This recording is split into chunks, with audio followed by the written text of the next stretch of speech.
What's going on, YouTube fam? It's your boy Tony 2 times, and we back with another episode of Hood Tales, man. Before I start, be sure to tap that like button. Definitely watch this video to the end to hear the full story and all the details in the case. It's a lot of plot twists, so stay tuned. For all my day one supporters, I definitely appreciate the love and support. Welcome back. Thanks for tuning in. If you're new to the fam and you feeling the content, definitely be sure to subscribe. Everybody is welcome. Welcome to the family. Tap that notification bell for future uploads so you can be notified. Let's get right into the story. Being a teenager is a very fun time.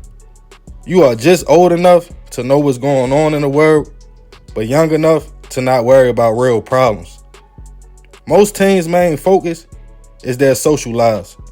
And we all remember a time growing up when you get in them high school years and getting a little boyfriend or girlfriend, nobody couldn't tell you nothing and that love wasn't real.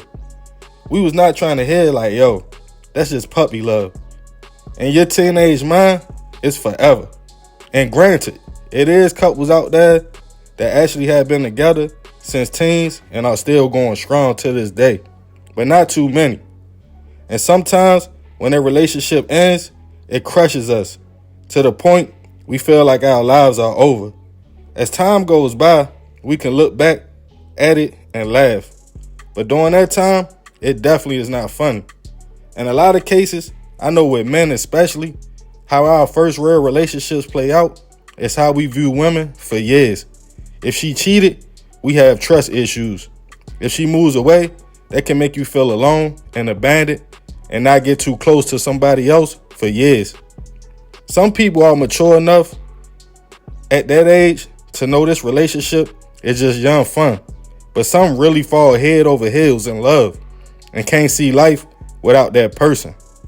And on this episode of Hood Tales, we will be taking it to Toledo, Ohio to discuss a case of a young man that snapped, taking the life of his girlfriend and her little brother as the relationship was coming to an end.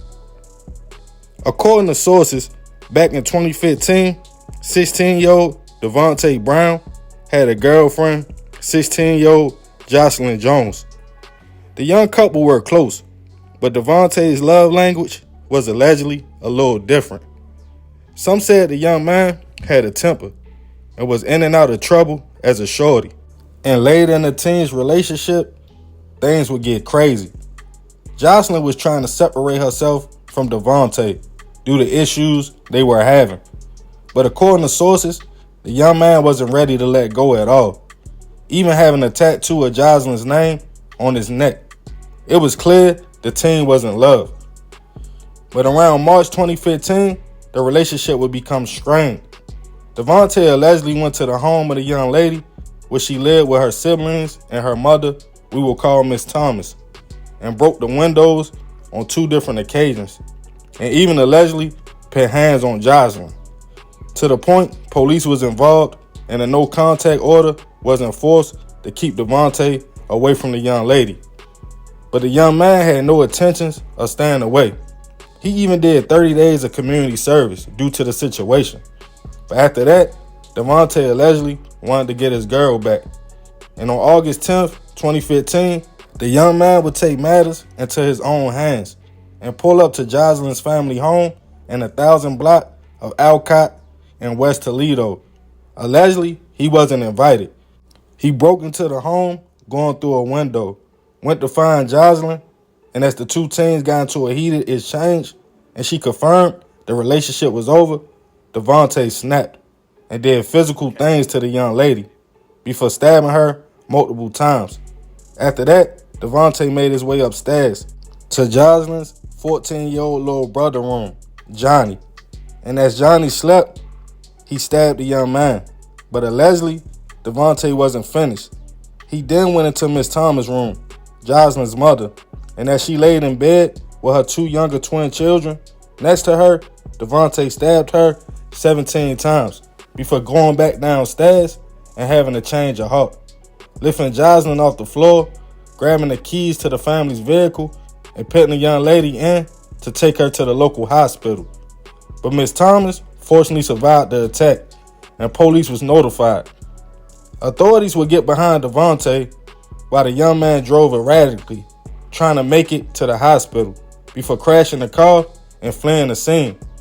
Police found Jocelyn inside, suffering from her wounds, and rushed her to a local hospital before heading to the family's home. Unfortunately, Johnny would not survive the attack and was pronounced gone on the scene. Ms. Thomas was still alert and took to the hospital, as the investigation pointed straight to Devonte. According to sources, the young man went home and told his mother he messed up. It did something terrible. Police quickly closed in and arrested the young man, and he was facing serious charges: a 1 count of murder at first, 2 attempts, and other charges related to the break-in and taking the family's vehicle. Also, Jocelyn taking the young lady. She was fighting for her life, while Devonte was held as a juvenile at first, only being 16 at the time. While locked up, Devonte wrote a letter to Jocelyn, telling her he was sorry and he hopes she can one day forgive him for the pain he caused to her and her family. But unfortunately, just 3 weeks after the incident, on September 1st, Jocelyn would pass away from her injuries, leaving Devonte now facing 2 murders, Ms. Thomas being the only survivor.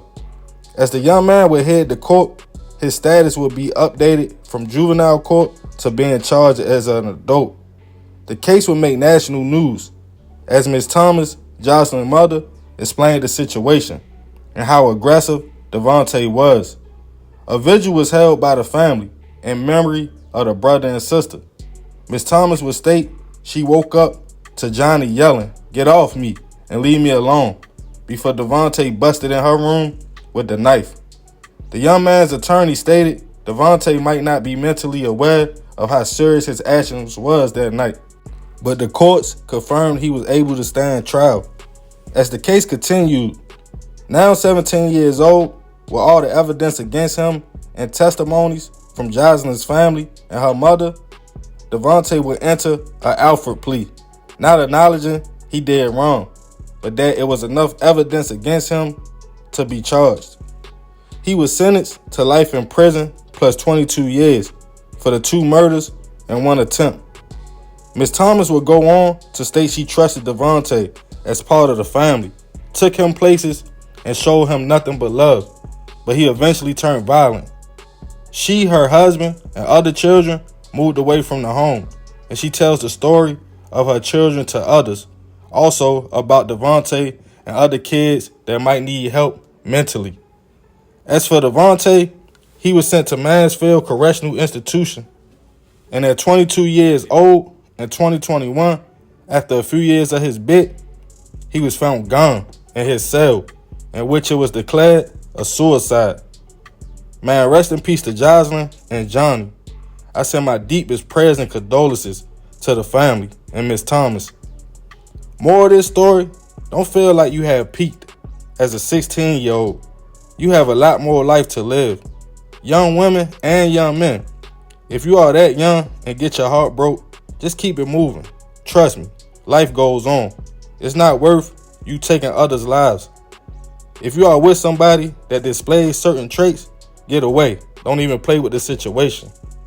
Also, I feel in Devontae's situation, Shorty should have been evaluated for mental illness way before he did this. If he couldn't stay out of trouble and was that aggressive. Sometimes in our communities, we don't get the help we need until it's too late and things like this happen. Everyone loses in the end. That's definitely not an excuse though, but it's real. So remember, we gotta succeed not to fail, so we won't be just another hood tale. Man, rest in peace to Jocelyn and Johnny. You know, at the end of the day, man, this is a crazy story all around the board because Devonte actually gone as well. You know, at 22 years old, after he had already got his sentence and he was locked up for a few years, they alleging the young man took his own life. But we all know how jail is. If anybody ever been locked up, been in prison, you know when you accused of certain things, you know the R word, that's what he said. That's what they said he did to the young lady. Y'all know how that go. Y'all know how other inmates take that. So I don't know as far as his situation go. But man, as for the two teens that lost their life, man, it's a very unfortunate situation, you know. And like I said, man, some people love language totally different. If you come, I'm not saying this where Shorty come from, but if you come from abandonment and you come from, you know, a rough upbringing and you ain't have a lot of love in your life, when you do find something to love or you feel a part of a family or something like that, it seemed like Devonte took that to heart, even getting her name tattooed on him. So when it was over, Shorty couldn't cope with that and he lost it. And unfortunately, it cost that young lady and her little brother their life. Their mother also was stabbed in a situation, but fortunately, she survived. And she, you know, she telling the story now of what happened and trying to help other teens deal with their emotions and stuff like that, man. So, yeah, it was a lot, man. It was a lot to take in this story. But y'all already know, man. Leave it in the comments. Let me know what y'all think about this, man. I appreciate you if you made it to the end. Y'all already know, fam. This is another episode of Hood Tales. This your boy Tony 2 times. I'm out.